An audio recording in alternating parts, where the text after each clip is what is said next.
Good afternoon, everyone. I'm Mala Takur, Senior Director of the Programs at the National Association of Workforce Boards. Thanks for joining us today for the third and final session of NAWB's webinar series focused on exploring the interdependence of workforce and childcare, part of our ongoing work to look at supportive services that we know are critical to the success of job seekers and employers in the labor market. We'd like to thank our presenters today from KinderCare and TOOTRiS for sharing innovative employer strategies, and we'd like to also recognize our NAWB workforce boards, member boards from two model regions, Arizona at Work and Maricopa County, and Workforce Solutions, Greater Dallas and Dallas County, Texas. I'll turn it over to my colleague, Lori Larea, Senior Advisor at NAWB, to introduce our speakers and moderate today's session. Thank you, Mala. Good afternoon or good morning, depending on what part of the country you're joining us from. My name is Lori Larea. I am a senior advisor with the National Association of Workforce Boards, and happy to present this three-episode trilogy, if you would, on the interdependence of childcare and workforce. It's a very critical issue, and I think many of you know that, especially since you try to pay childcare costs for your trainees and new workers. As we look at this, hopefully it will introduce more childcare to your business service staff, your AJC staff. This is a critical component, we think, of keeping the employee working for a considerable period of time. We need that for our performance, and childcare is a very costly endeavor. So let's look at it as an employer conversation. With us today, and I will start with Eric Cutler. Eric is with us from TOOTRiS. And Eric will speak right after Shane. So Eric is the Senior Director of Strategic Projects at TOOTRiS. TOOTRiS is a very interesting company. I think he'll give you a lot of good information on what they do. And for those of you who are tech involved, this is a good conversation.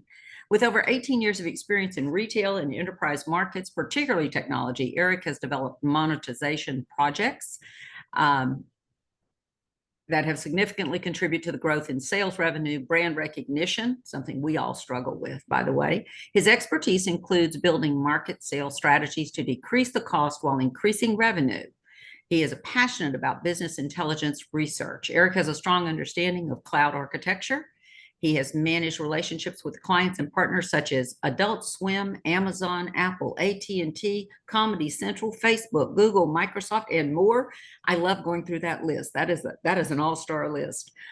His leadership has been instrumental in growing business units internationally and building successful marketing and sales teams. Welcome, Eric and TOOTRiS. Joining us first up will be our other speaker, Shane Sykes. And Shane is Director of Client Relations at KinderCare Learning Corporation. Have to put in that Learning Corporation. We all know KinderCare for running excellent childcare centers, but there is another facet of KinderCare, helping the businesses we know to do a better job. As Director of Client Relations at KinderCare Learning Company, Shane Sykes is passionate about helping organizations strengthen their workforce and foster high engagement and productivity. Aren't we all? Workforce participation is such a big issue these days. In this role, he leads a team of 7 partnership managers dedicated to designing strategic, flexible childcare solutions to meet the unique needs of organizations and employees. Shane draws on an extensive diverse background in client management, strategic business development, portfolio leadership to develop impactful solutions that drive meaningful results and lasting partnerships. Prior to joining KinderCare sales organization nearly 10 years ago, Shane held a variety of leadership roles at key retail brands. He has a degree in business at the University of Phoenix, Arizona.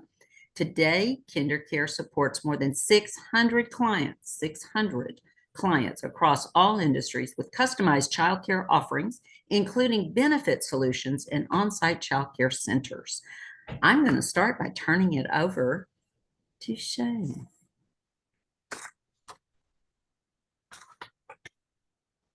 Laurie, thank you for that fantastic introduction, and good afternoon and good morning. So I'm Coming here from KinderCare, sitting in beautiful Boston, and we can jump to the next slide, Laurie. We can jump again. And again, I'll There jump you right go. in. Here we are. So what is KinderCare? Let's get into who is KinderCare. And let me start with this. KinderCare Learning Companies is one of America's largest providers of early education and childcare, serving hardworking families where they need us across neighborhoods, at work, in school districts nationwide. We're headquartered in Lake Oswego, Oregon. We employ approximately 40,000 teachers today, a little bit more than that, and operate more than 2,400 early learning centers and before and after school programs nationwide. Love to call out that we very purposefully care for the whole socioeconomic spectrum with over 180,000 children in our care. And of those 180,000 children in our care, over 40% of those children are in some form of subsidy today, greater than any other provider. We proudly partner with CCAOA, military, and agencies, and currently care for close to 5,000 military children. We have a 55-year legacy, opening our very first center in Alabama in 1969 with a very specific mission to support working moms and families with the highest quality and affordable childcare to enter the workforce with confidence and peace of mind and be their very best. This remains true to our core 1,400 centers and 55 years later. We can jump. We can jump again. What is employer-sponsored childcare? Well, let me start with the why of employer-sponsored childcare. So the data is beyond compelling. I can share data all day long. 67% of parents are looking to their employer to offset the cost of childcare. 50% of parents are actively seeking employment today with improved childcare benefits. We know that millions of days of work are missed annually due to the inability to balance work and care, whether it's affordability, accessibility, challenging circumstances create compromise and hardships in the household and in the workplace. Many employers embrace and many are learning that supporting childcare invigorates culture, attraction, retention, productivity through a confident workforce.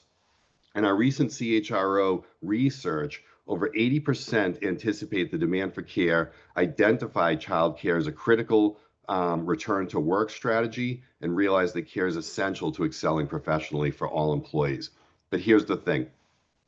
No one party can solve this alone. KinderCare can't solve this alone. The government can't solve this alone. The organizations, our partnerships can't solve this alone. And this is where we come together for employer-sponsored childcare. We're here to partner with highly customizable, accessible, and scalable benefit solutions to meet the needs and goals of all of our employer partnerships and all of the employees that we serve. Employer-sponsored care, whether subsidized tuition, emergency backup care, an on-site school, it allows us to serve more and more working families and children with the highest quality care possible. And we can jump. What does KinderCare for Employers offer? I'd like to say we offer it all as far as comprehensive solutions go. We offer comprehensive benefits designed to customize, adapt, scale, and truly reflect our partner priorities and needs, whether just solving for a dispersed workforce at the enterprise level, remote situations, hybrid situations. We have the solution. We have the bundles of solutions. We partner from very beginning of understanding vision, intent, budget, outcome, goals, etc., to develop a full needs assessment. We consult, whether it's a turnkey solution, whether we're partnering in design and construction, or whether we're trying to figure out how to maximize tax credits. We have the ability to figure it out, unpack, align on goals, and make sure that we can come up with a comprehensive solution that meets everybody's needs. And calling out, this is through the most transparent and flexible financial modeling that we can possibly provide. And here's just some of the solutions that we offer here, including our biggest solution, providing an on-site childcare center, whether directly on-site, close by off-site, whether private for the employees of that partnership, or whether open to the community and beyond. KinderCare Tuition Benefit and Tuition Benefit Plus That is where, in the tuition benefits side, where we partner with an organization where we're discounting that tuition to make it more accessible and more affordable. And we have many, many partners that choose to lean in further into that discounting and subsidize that tuition from an extra 10%, 20, all the way up to 100% for maximum affordability. We offer emergency backup care. We have priority access to jump the wait list and get right into a high demand center. And we also have our Champ Camp and our Champions before and after school programming. So we have the whole year and all ages covered. And we can jump. So why partner with KinderCare? We currently partner with over 700 employers and today operate over 70 employer on-site centers. These partnerships span decades across all verticals and business sizes nationwide, and all have been customized to meet the very specific needs of the partner and the families that we serve in these relationships. From universities to hospitals to manufacturing, we collaborate, we customize, and we deliver in our partnership and our commitments. Everything we do here at KinderCare is built on our 4 pillars, specifically our pillar of people and engagement, educational excellence, health and safety, and operational growth. And we measure and share all of these to improve. We have the most comprehensive engagement evaluations of our teachers, our parents, and our clients. And we are the most accredited provider. We lead the industry in health and safety practices, and we have the largest and growing footprint today.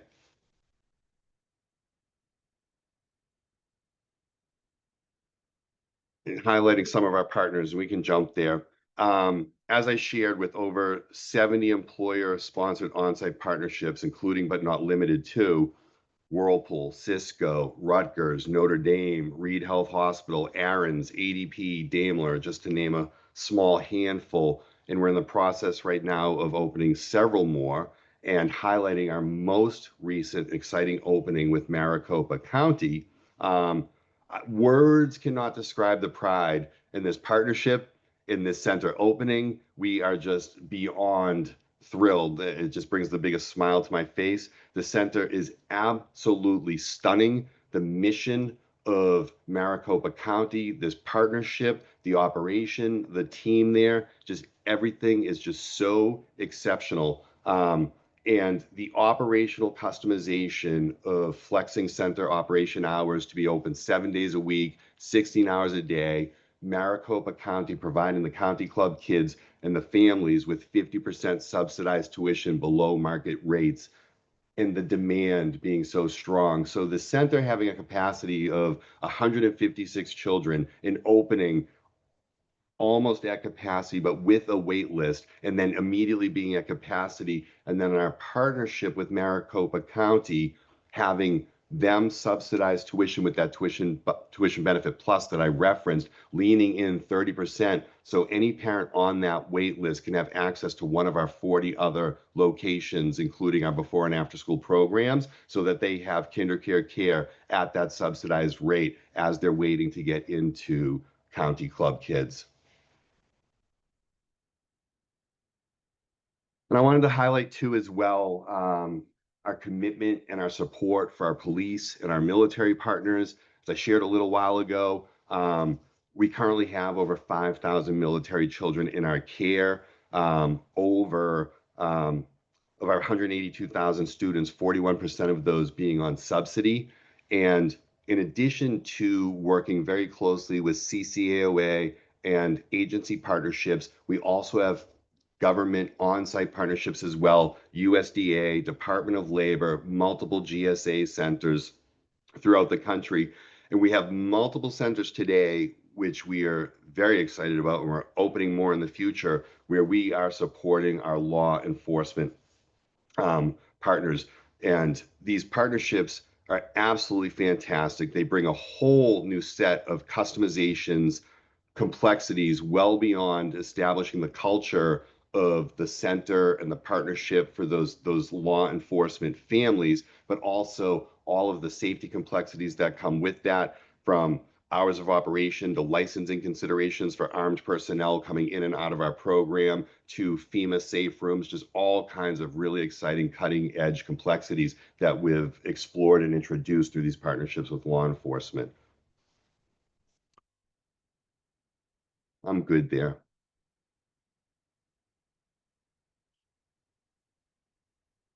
So yeah, we are very accessible through KinderCare.com. All of this information and much, much more robust information on all of our products, all of our offerings are available there on KinderCare.com when you navigate to the For Employers website, and I can be contacted there. Thank you.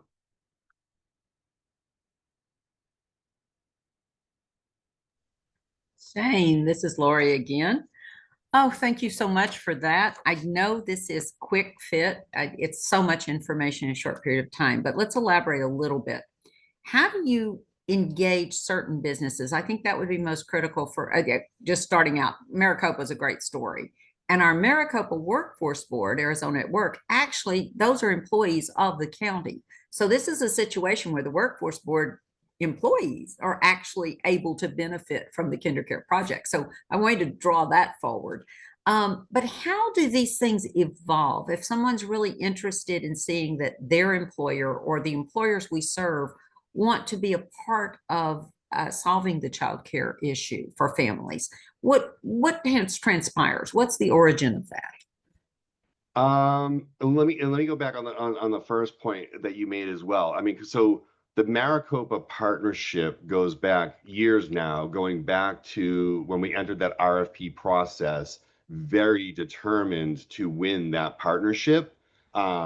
Because I mean, checking every single box of aligning on mission, outcome, and our ability to provide everything that Maricopa was looking for. So that was a very, very, we're honored to have won that opportunity and then to take that forward through contracting 2 years ago. Obviously, a lengthy and exciting process to get from RFP to contracting to all that goes into opening a center to now opening that up in the first week of August and being running live today. But that relationship established in the very beginning through that RFP. And I think you're specifically asking, how are we engaging with others?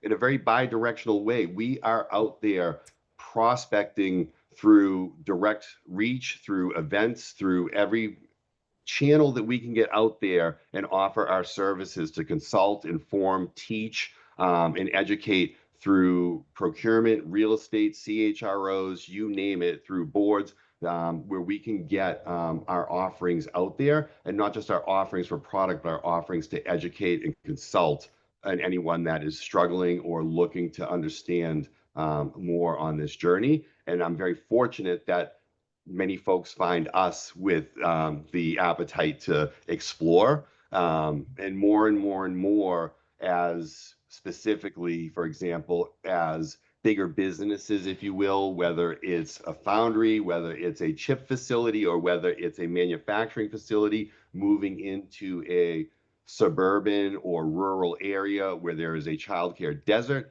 and childcare is already stressed, and how we are able to dig into our playbooks, if you will, and really help educate through consortiums, through private, public, what that looks like to solve that. Because quite frankly, the story that you'll hear me continue to share is we can't solve it alone. KinderCare can't solve it alone. The employer can't solve it alone. The government can't solve it alone. And we need to connect on those partnerships. You're so right, and it's so costly to do it right. It's like trying to do public education in the private vein. It's available to very few. There would not be a situation where this would be inexpensive to many families.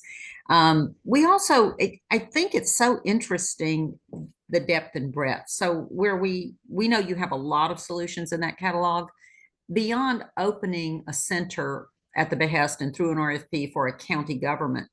What do you think is more unique in the range that you're doing? You mentioned consultation in educating employers. So are you working with chambers? Anybody calling you to do large groups, or is this one-on-one? Both. We are working with chambers, sharing our playbook strategies. We are also directly working one-on-one. And that's Yes. good to know, because I think that's our business service teams and workforce are out there serving employers, and employers present all of their problems. Finding a way to give them better education and information about how to solve the child care situation. Yeah. We're not getting that workforce participation rate up above 50 or 60. Texas is still better than most states, but we need that workforce participation to exceed those numbers, to have enough people. I know there are layoffs and such, but there's really a large number of jobs in our state. There's too many jobs have been added. Two major plants for chip manufacturing, both in not rural, but small city areas, not big metro structures. So bringing this to the masses is very important, and we appreciate what you're doing. That's why you're here today. For the national audience, people who want this community project for themselves, people who are saying, gosh, I wish we had that here. Give us a little idea of what it takes. It takes a willing partner, employer, but beyond that, with the counties, I think you see that they have a little more regulatory maybe than a private employer would. But how long does it usually take you to put a project together from call to inception? Give us kind of an idea.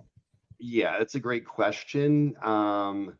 Depending on whether we're looking at green space or retrofit, anything can be accomplished in 1 to 2 years.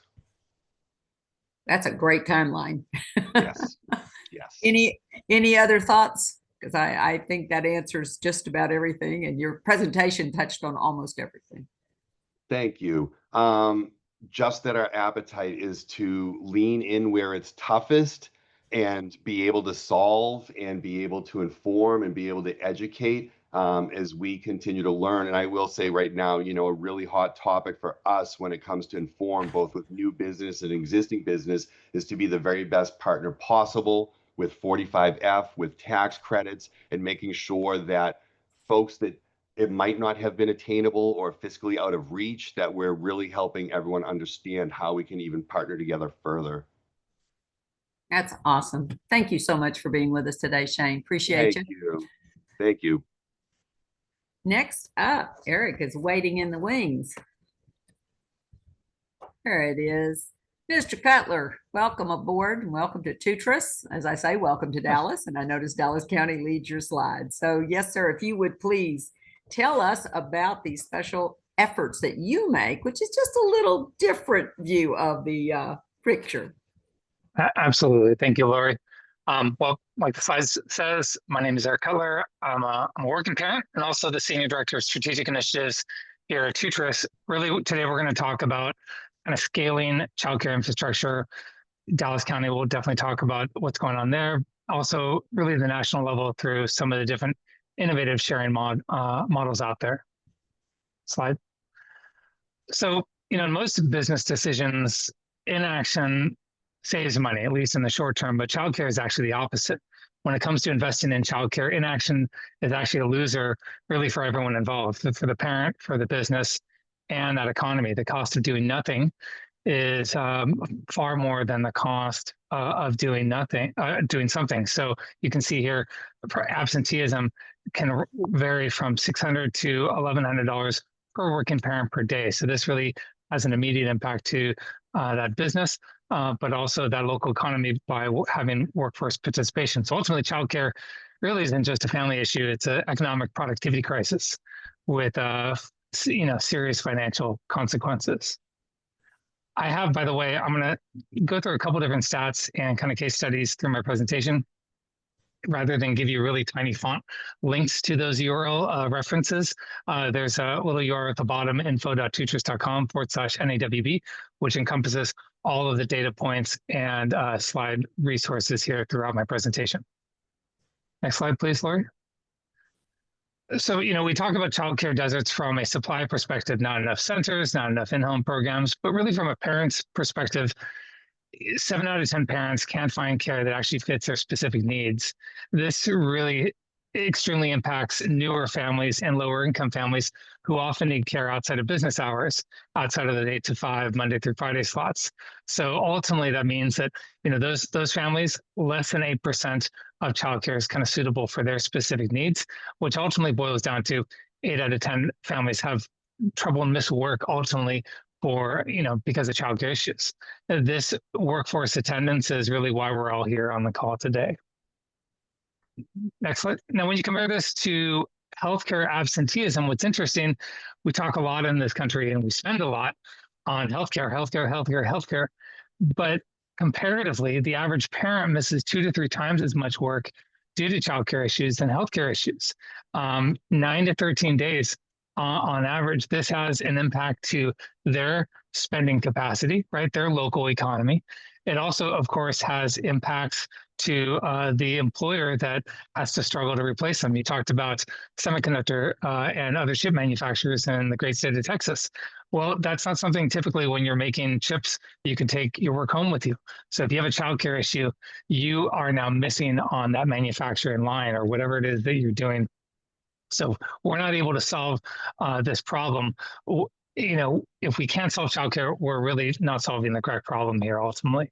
And this boils down to about almost $10,000 in total cost impact per parent per year. So employers have taken notice. This access to childcare benefits from an employee perspective has actually tripled since 1985. Still pretty low at 14%. So there is, on the optimistic side, there is massive growth, there's massive room for growth and improvement in this area. And, the way trends are going, by the end of 2026, 1 in 7 employees will have access to some sort of care benefits through their employer. And if we go to the next slide, really, this is where I'm going to kind of zoom in on the kind of 5 elements that an employee typically has access to today. The first one, I like to call that single share. You're on your own, right? The cost of childcare is completely in your bucket there. And that's really most employees out there. 2, they have access maybe to DCFSA, DCAF. Shane mentioned that. There's dependent care flexible spending accounts can be some tax-free financial kind of assistance for dependent care expenses. They may have an onsite or a near-site program. KinderCare, other kind of groups out there have building those on-sites and near-sites, matching it with the employer. And then 4 and 5 are really kind of newer on the block. Those are the duo share. The employer and the employee are sharing care costs, and TriShare, which is probably the newest program there, where not only are the employer-employee, but introducing a third element. It might be a county, might be a city, might be a state, might be a philanthropic organization, to kind of spread the care costs out over 3 different entities. We're going to cover duo share first. So duo share, as we saw in a previous slide, this is something that employers have been offering since the early 80s. This is where an employer provides just to their benefit eligible employees. So typically no part-time, no seasonal staff. So just really a smaller subset of employees, access to financial assistance through a childcare benefit. Typically, when I see this is going to be isolated maybe to a particular portion of the cost of care, a set amount financially, maybe single day backup care disbursements. The provider restrictions are usually pretty open. So employers don't typically discriminate. It might be licensed care programs. It might be licensed exempt, babysitters, nannies, or all combination of the above. Some 24/7 organizations will also extend this to familiar caregiving, where an employee can use their employer benefit to pay mom, grandma, or their sister to watch their little one while they're working a 3rd shift. Ultimately, these organizations that are offering these types of duo share benefits are covering a set amount of costs, and the employee is responsible for the rest, with all of it typically being managed by a kind of third-party, solution administrator who's moving the funds around, combining them, and paying the provider. These programs are typically sponsored first in the HR level. Then they usually get an executive sponsor at the C-suite, someone to really put their stamp of approval on it. And then they typically just set a budget and partner with an infrastructure provider, and then release this over their benefit eligible employee audience. So this is duo share. An example of DuoShare is Mazda Toyota Manufacturing, based in Alabama. They provide $3,000 per employee per year. On the right, there's a 10-minute video, which I included in my resource link at the bottom. This actually will go to about a 10-minute panel hosted by the Wall Street Journal through a U.S. Chamber of Commerce event, where they talk about the impact this had specifically to attrition. After implementing this benefit, they saw after a year a 11% drop in overall attrition with their workforce, with a 20% drop in workforce attrition for their female audience. So, big shocker. Providing available care and providing cost sharing to childcare makes it easier for parents like me and others to actually show up to their job. And nothing is more, there's proof is right here on an employer, touting this, who, by the way, they were targeting a 1% attrition to cover the cost, and they saw 11% attrition drop. So really, really good case study there.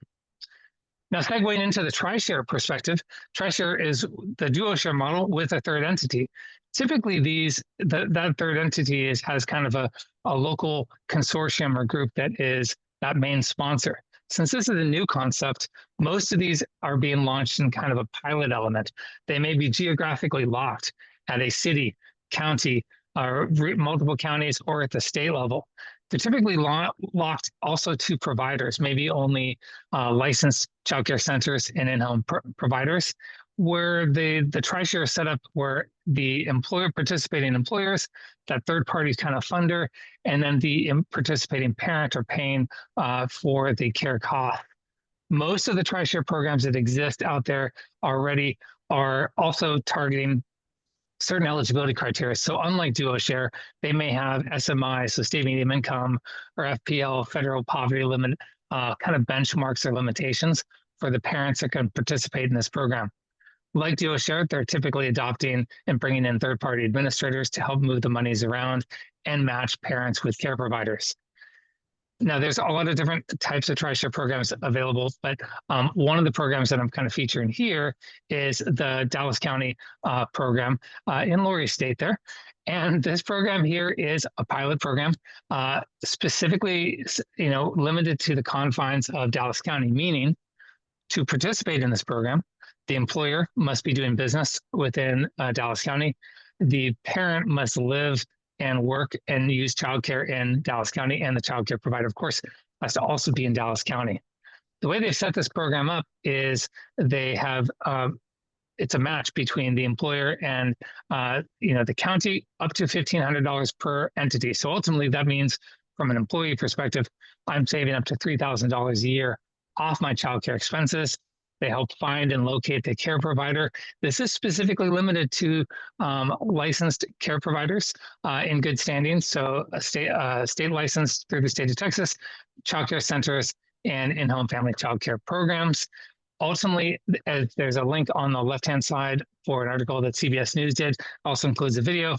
Really the big goal of this, and there's a quote at the bottom by one of the judges there, Judge Jenkins, is getting employers involved, helping lower, the cost of childcare without having the parent to make a sacrifice in the quality of care, because quality is obviously very important from that perspective. There's a lot of interest in the Dallas County to continue to be attractive to employers moving into the region, and of course, when an employer moves in, they're going to bring employees with them. Employees need childcare, and this is a program that they're really hoping kind of acts as the kindling for more programs, not only around the state, but also internally inside employers to set up DuoShare programs and help shoulder some of the cost of care. So not, Texas isn't just the only one doing this. There's a number of different states across the country here who either have an active TriShare program or are setting it up or in serious legislative discussion about it. It's kind of interesting where all the colors are being clustered. I'm in California, and mine is not colored there. There's a number of different conversations being had across the state. So I'm sure people, watching this webinar might already be talking about this. Hopefully this is something that we see continue expanding across. I know, being with the amount of folks that I talk to, that this is being considered in just about every nook and cranny across the United States on how we can introduce and soften the load of childcare without sacrificing the quality of care and the availability of care for working parents. Ultimately, we all know this. When parents have access to more affordable care and available care, big shocker, they're able to do a lot of things. That first graph on the left-hand side, 73% of parents say they can work, more hours or more days if they have access to more care. They're able to go to school more. They're less stressed. This is actually part of a great study by the Thrive Birth to Five folks. Link at the bottom, thriveb5.org. That there's countless amounts of studies that show lowering the cost of care burden for parents makes it much less stressful for them, and they're ultimately much more likely to participate in their local economy, which has upwards ramifications in businesses, in the government, in taxes across the state and across the country. So this is really a no-brainer from that perspective, and I'm sure I don't have to educate everyone on this call here. For our perspective, the reason why I was invited here is TOOTRiS helps provide the infrastructure that supports dual-share programs, that supports tri-share programs like in Dallas County, like with Mazda Toyota Manufacturing, as well as childcare resource and referral infrastructure programs across the United States.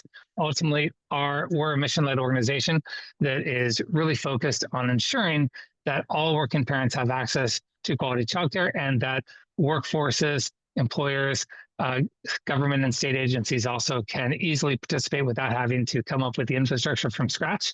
So in other words, the infrastructure is here, the models are proven. Hopefully the ROI is abundantly clear.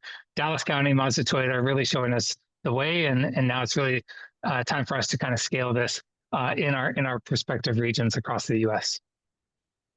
That's fantastic, Eric. Let's talk questions for just a little bit. I think we're working on the tech on this. There we are.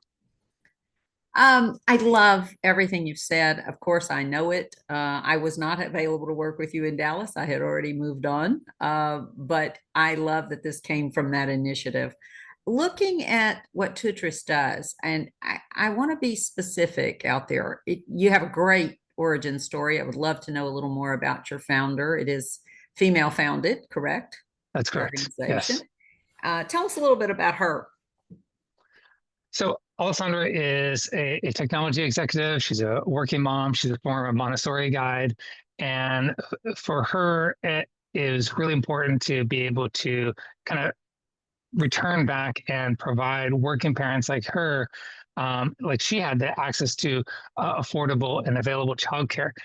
Nothing is worse than having to, turn away job opportunities, turn away career advancements, not be included in that kind of workforce participation because either you can't access childcare or the childcare you can access, you can't afford it. So ultimately, this was really kind of a passion for her to create this company. I've been working here since our inception, and we have really enjoyed being able to kind of change countless amount of lives and employees across the country by working with their employer and establishing a program that makes finding childcare easier, including the employer without them having to do a lot of heavy lifting, and allowing really the freedom of choice for the parent to pick the childcare provider of their choosing so they can have the peace of mind while they're at work doing whatever function it is that they do. Absolutely. I know a little bit about what you're doing, but I think the audience would want to know a little more about the nuts and bolts, like a county government investing $1 million, finding investors to do $1 million in match funds. That's a huge thing. But TOOTRiS came in and provided something that the county did not want to do and the employer was probably not capable of doing, right? I mean, you provide a very interesting, I won't say back office, but technological access control. Could you kind of define that a little bit for the audience? Sure. We ultimately become kind of the central nervous system for the program. Ultimately, we want to make sure that, and I'm sure the county wanted to make sure that all available funds possible went straight to the purpose, right? The cost of care. And that means not having to build out something from scratch or pay for development fees for someone else to do that, for a program to handle the vast complexities, the governance, and everything required to pull funds from different sources, assemble them together, locate the care provider, and pay that care provider. So that's ultimately the infrastructure that we provide. It's completely turnkey. So a organization like Dallas County can bring us in, but not have to do any of the heavy lifting from that perspective. Really just secure internally the sponsorship of these funds, and then we bring on and recruit those employers, bring them into the platform, connect into their HRIS, their dependent care flexible spending accounts, and ultimately they connect their employees to the applicable care programs under the guidance of the program. And so from Dallas County's, it's a hands-off approach. Also from the employers. Employers are busy doing whatever it is that they're doing. They don't want to be involved in the kind of day-to-day elements of these type of things. No different than they don't want to be booking root canals because they offer dental benefit, right? That's why they partner with that. That's why they partner with us. So we basically connect their parents to those care programs and then automatically match those funds accordingly all through our infrastructure. And those funds get paid to the provider all in real time. You also have some free stuff for the providers. Am I right? There's some things they can access free of charge that are not full service, but talk a little bit about that. That's true. So we do provide a full suite of childcare management tools, software assistance, marketing help, payment processing, and attendance tracking. There's a lot of organizations that they may have this, right? KinderCare has their own infrastructure, but for smaller independent centers and in-home providers, they really may be, when we first kind of talk to them, they may be managing their program in a notebook or on a whiteboard. And so we provide at no cost to providers a full suite of tools for them to really automate and take away that administrative burden of their childcare program so they can spend no time having to do the kind of accounting and attendance tracking and all that stuff that's vital, but very time consuming, especially if you're a solo entrepreneur, or maybe you and a part-time kind of assistance there. You may not really want to spend all the time in there. You want to be able to focus on your program and delivering quality care. So we give those tools to childcare providers of all shapes and sizes at no additional cost.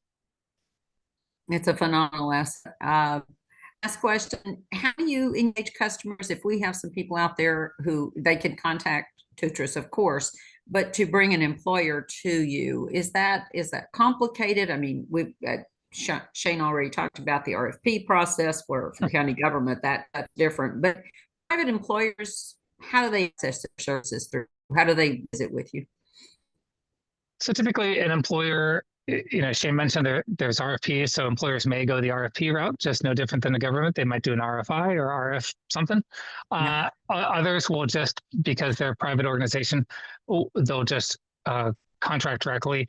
It's typically a couple-week process to kind of understand their employee workforce, understand the dynamics, the shift coverage, and ultimately maybe the cost of living, depending on their different locations. And then we work with them to establish the budget that they'll have the most impact. Mazda Toyota, as you saw earlier, they're offering $3,000 a year towards the cost of childcare, which is 25% of the cost of care within the organization. So I'm able to lop off a fourth of my care costs just by being a participating employee of Mazda Toyota. So depending on the organization, we kind of build that structure for them, and then we just essentially take it. Amazing. I thank you so much, Eric, for giving your time. And this has been enlightening, I think, for our audience and definitely for myself and members of our team. This is a really unique piece of the puzzle when we're trying to get people to get a job, keep a job. Now, in the workforce business, it's very critical to us that someone who takes a job actually is employed 2 years later. So think about how retention plays into our own metrics for our funding and our performance. That's why I think it's so important to begin to understand how we can braid activity with other resources like childcare. Thank you both today. I've got one more issue to cover. They were not able to join us today, but BCG is a consulting firm here in the Dallas market, and they were hired by Moms First to do a very interesting report on the value, the employee benefit that pays for itself. You've both touched on it. We've had a lot of conversation about what this really could bring to an employer. I can't belabor it. The report is lengthy. We do have a link to the full report. Everybody can download the PDF. It's a wonderful report to share with your workforce board, with your contractors, definitely your American Job Center providers, to enlighten people as to how important it is to make this a case for employer services. Just a snapshot of the summary of it. Report from Mom's First PCG reveals U.S. employers investing positive returns. I would hope workforce could one day brag about these kinds of rates, but an ROI of 90 to 425%. You have to stop and think, is that really possible? But because it's so incredibly expensive to post a job, interview for a job, rehire people, multiple people quit, bad flu season, people have to stay home, they've run out of sick leave, or the second child is born and 2 kids in care under the age of 5 is just more than the other job would pay for. And you have people moving away. So a positive return on investment, amazing. Retaining just 1% of the eligible employees can cover the cost of benefits for everyone in the company who's eligible. And you both touched on that. Who's eligible? The employer helps to set the criteria. It's not a government program. It's not, if it's linked to our child care assistance program, as it probably is in a lot of communities, then of course you'd follow those eligibility requirements. But it's an interesting conversation that this is easily recovered based upon the money you will save by HR activity or inactivity. It's very hard to get people a job these days. Employer-provided child care benefits can help employees avoid more than 2 weeks of absences annually, and I think you both confirm that. There's a definite connection to this kind of support for family, and I think that's all people are looking for as an employer that gets it. And I think all of us who have been working parents at some time hopefully have an empathy for our employees. I have addressed rooms where I found the empathy lacking, but in most cases, people do realize this is very critical. This is just another slide from the report. The report is rich in detail. I think it's very important for employers to get it. These 5 companies paid for this report: Fast Retailing, Etsy, UPS, Steamboat, and Synchrony. I always have one. Yeah. Synchrony. These employers paid for this report to be prepared. That's how important it was to them. But think of the workforce at UPS. And UPS does a fabulous job with their employees. They have great benefit packages. But they went one more step and said, let's find out more about childcare. Let's understand what that would do. And lots of facts and figures within this report that I think would be very beneficial to workforce boards and our colleagues out there. Moving on. These are the links I talked about at the beginning. The Dallas launch with TOOTRiS, the videos from TOOTRiS, then Maricopa County. That's a fabulous story as well. It's a great interview with the woman who heads up that center. And at the bottom is the employee benefit that pays for itself. And that's the report that I was sharing at the end of the conversation. Oh, this is important. More things coming at National Association of Workforce Boards. I gotta pull on the 2 in red: skills, skills, and skills. Skills-based hiring, our Walmart.org funded project, is coming forward with some identifiers, things that we've come up with from all of the work that's been done over the project time. In September, we'll have the community of practice to present to other workforce boards and educators what we have found in trying to pull in a skills functioning unit to a workforce system. And in October, we will have the members of our advisory committee to address the group. They will definitely give you the current view of skills-based hiring, the current picture. I think it's very important to workforce boards. This thing is moving like a freight train. It's very hard. It's not about LERs anymore. Trust me. It's about how skills-based hiring is to be implemented. Other things on here: vision partnering will happen each month. Notice we've even got the annual meeting, the forum, and thank you, Stacy Height, who's also on this call, March 23rd to the 26th next year in Vegas. This is the first time NAWB moves outside the DC area. I think it's going to be great. It's great for the communities we're visiting. And I know the Workforce Board in Vegas is looking forward to this. Jaime and crew run a fantastic operation. Please keep the calendar handy. Join us for as many things as appeal to you. Before you leave, take the quick survey. Please, please copy the QR code. Tell us what you thought of this session. Hopefully, this trilogy on childcare will only be the beginning of expanding our conversation beyond the specifics of workforce, but to all those pillars that affect workforce. And we all know what those are.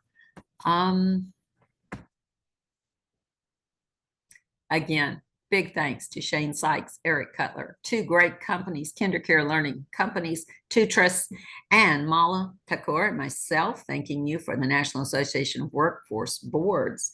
Mala, any closing thoughts? No, Lori, I think you all, you and Shane and Eric covered so much and offered so many resources. So please take a look.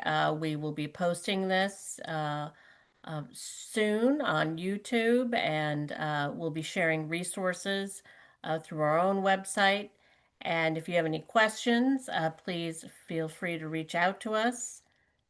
And Stacy has dropped the survey also in the chat. And I want to thank everyone on behalf of NAWB for joining us and looking forward to engaging you in our future work and webinars. Have a great afternoon.